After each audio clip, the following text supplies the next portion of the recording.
Есть личности, чья роль в истории известна только лишь потому, что о них рассказывают учебники истории.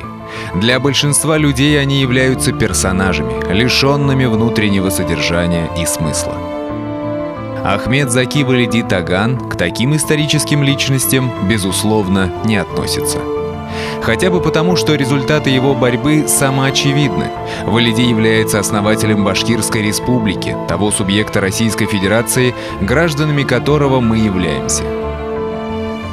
Валиди был харизматиком, то есть человеком, наделенным благодатью Всевышнего. Правда, для него самого вся его бурная деятельность вряд ли была милостью Бога, скорее миссией, тяжкое бремя которой он нес всю свою жизнь. Ахмед Заки Валиди Таган родился 10 декабря 1890 года в ауле Кузян Ильчик-Темировской волости Стерлитамакского уезда Уфимской губернии. Получив мусульманское образование в ряде медресе, Ахмед Заки Валиди начинает активно заниматься научной деятельностью. Его учителями и коллегами становятся знаменитые востоковеды Бартольд, Крачковский, Самойлович, Катанов и другие. В 1915 году уфимские мусульмане, учитывая образованность и хорошее знание русского языка, выбирают Валиди в качестве своего представителя в мусульманскую фракцию 4-й Государственной Думы Российской империи. Так, исподволь он включается в политическую деятельность, которая полностью захватит его на несколько самых трагических и в то же время судьбоносных лет в жизни башкирского и других народов тогдашней России. Произошла русская революция. Бывший думец Валидов становится лидером башкирского движения за автономию Башкортостана в составе Демократической Федеративной России. Однако Октябрьский переворот, совершенный большевиками, привел страну к гражданской войне. В этих условиях Валиди и его соратники формируют башкирское войско, которое отважно сражается против красных под Екатеринбургом, Орском, Актюбинском и Самарой. Однако альянс с Белым движением был разорван, когда адмирал Колчак объявил все областные правительства, в том числе и башкирское, упраздненными. Тогда было решено искать союза с красными. В башкирском лидере, непримиримом враге большевизма, в тот момент боролись два противоположных чувства. Душа противилась сближению с Лениным и его партией, а разум говорил в пользу этого. Победил разум, победил Валидов-политик. Следствием союза с большевиками стало признание де-юре Башкирской республики, существовавшей де-факто начиная с конца 1917 года. Это событие имело грандиозные последствия для процесса федерализации всей России.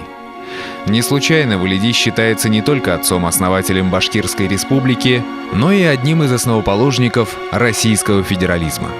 Именно по образу и подобию советской Башкирии стали впоследствии декретироваться и другие автономии. Валиди прекрасно понимал, что дружба с большевиками всего лишь тактический ход. Однако что не сделаешь ради достижения автономии. В марте 1919 года он уже в Москве. Встречается с Троцким, на короткой ноге с комиссаром по делам национальностей Сталиным, катается с ним на мотоцикле по Москве, а после бесед с Лениным заключает: Ленин и его соратники считают соглашение с нами явлением временным.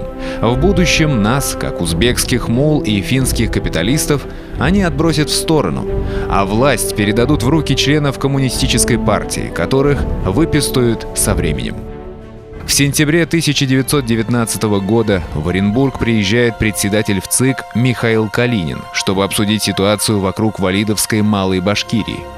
Один из оренбургских товарищей сокрушается: у киргиз, то есть казахов, нет лица, вокруг которого происходило бы национальное объединение. У башкир есть пророк – Валидов. Да, именно пророк. Подобно библейским патриархам, он не побоялся повести свой народ по неизведанному пути освобождения. И его поступок многим казался неслыханной дерзостью. Он повел свой народ по шаткому мостику через линию разлома между эпохами 400-летней российской монархии и новой республиканской России.